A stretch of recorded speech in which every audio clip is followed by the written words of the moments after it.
ಬೇಲೂರು ಕನಕ ನೌಕರರ ಕ್ಷೇಮಾಭಿವೃದ್ಧಿ ಸಂಘದಿಂದ ನಡೆದ ಪ್ರತಿಭಾ ಪುರಸ್ಕಾರ ಕಾರ್ಯಕ್ರಮ ಉದ್ಘಾಟನೆಯನ್ನು ನಡೆಸಿ ಗಣ್ಯರಿಗೆ ಸನ್ಮಾನಿಸಲಾಯಿತು. ಬೇಲೂರಿನ ಹೊಳೆಬೀದಿಗೆ ಕನಕದಾಸರ ಪುತ್ಥಳಿ ಸ್ಥಾಪಿಸಿ ಹೆಬ್ಬಾಗಿಲಿಗೆ ನಾಮಕರಣ ಮಾಡುವುದಾಗಿ ಹೇಳಿದರು. ಲೋಕೋಪಯೋಗಿ ಸಚಿವರ ಅನುಮತಿಯಿಂದ ಸೇತುವೆ ನಿರ್ಮಾಣಕ್ಕೆ ಈಗಾಗಲೇ ಅನುದಾನ ಬಂದಿದೆ ಅಂತ ಅವರು ಸಮುದಾಯದ ಸರ್ವತೋಮುಖ ಪ್ರಗತಿಗೆ ಸಂಪೂರ್ಣ ಬೆಂಬಲ ನೀಡುವುದಾಗಿ ಭರವಸೆ ನೀಡಿದರು.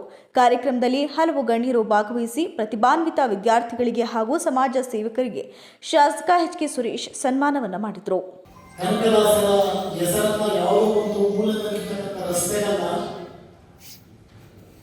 ಒಂದು ಹೆದ್ದಾರಿನಲ್ಲಿ ಅವರ ಹೆಸರನ್ನು ನಾಮಕರಣ ಮಾಡತಕ್ಕಂಥ ಕೆಲಸವನ್ನ ಮಾಡ್ತೀವಿ ಅಂತಕ್ಕಂಥದ್ದನ್ನ ಸಮಾಜಕ್ಕೆ ನಾನು ಮನವಿಯನ್ನ ಮಾಡಿದ್ದೇನೆ.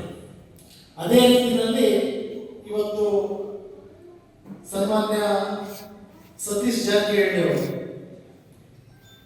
ನಮ್ಮ ಬೇಲೂರಿಗೆ ಭೇಟಿಯನ್ನು ಕೊಟ್ಟಿದ್ರು. ಸುಮಾರು 35 ಕೋಟಿ ಅನುದಾನವನ್ನ ಬಜೆಟ್ ಅಲ್ಲಿ ಇಟ್ಟು ರಾಷ್ಟ್ರೀಯ ಹೆದ್ದಾರಿಯಿಂದ ಹಿಡಿದು ರಾಜ್ಯ ಹೆದ್ದಾರಿಗೂ 35 ಕೋಟಿ ಹಣವನ್ನು ಇಟ್ಟಿದ್ರು.